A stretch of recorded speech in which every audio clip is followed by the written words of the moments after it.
வாக்குப்பதிவு அதிகமாக இருக்கு. இதை எப்படி பார்க்குறீங்க? வழக்கமான வாக்குப்பதிவு தான். இது வியப்படைவதற்கு ஒன்றும் கிடையாது. எஸ்ஐஆர் மூலமாக ஏராளமான வாக்குகள், லட்சக்கணக்கான வாக்குகள் நீக்கம் செய்யப்பட்டிருக்கின்றன.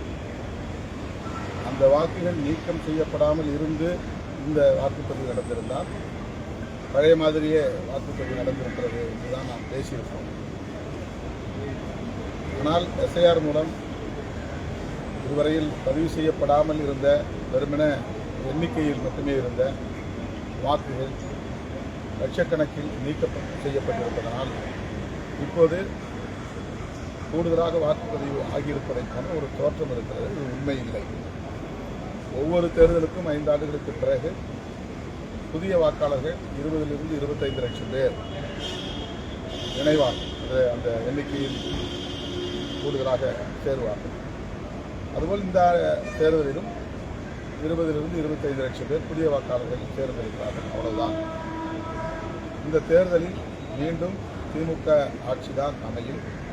மதசார்பற்ற முற்போக்கு கூட்டணி மாபெரும் வெற்றியை பெறும். களத்தில் நேரடியாக மக்களை சந்தித்த அனுபவத்திலிருந்து இதை நாங்கள் உணர்கிறோம். இதுக்கு முன்னதாக நீங்க ஒரு காணொலியில் சொல்லியிருந்தீங்க, வருகின்ற சட்டமன்ற தேர்தல் வந்து ரொம்ப ஒரு முக்கியமான தேர்தல், எப்பவும் உள்ள தேர்தல் மாதிரி கிடையாது, தொங்கு சட்டமன்றம் அமைந்திருக்குள்ள வாய்ப்பு இருக்குன்னு நீங்களே தெரிவிச்சிருந்தீங்க. இப்போ திமுக நான் அப்படி சொல்லலை. அந்த யூகங்களால் அப்படி பலரும் பரப்பினார்கள். தேர்தலுக்கு பிறகு அரசியல் சூழல் மாறும் என்று நான் சொல்லியிருந்தேன். தேர்தல் முடிவுகளுக்கு பிறகு விஜய் வாங்குகிற வாக்கு சதவீதத்தை பொறுத்து தமிழ்நாட்டு அரசியல் சூழல் மாறும் என்கிற பொருளில் சொல்லியிருந்தேன். அவ்வளவுதான். தேர்தல் முடிவு வரட்டும். இந்த தேர்தலில் இளைஞர்களோட ஆர்வம் வந்து நிறைய நம்ம பார்க்க முடிஞ்சது. குறிப்பாக வந்து பார்த்தீங்கன்னா இந்த பேருந்து நிலையம், ரயில் நிலையங்களில் நிறைய பேருக்கு வந்து ஊருக்கு போக முடியல.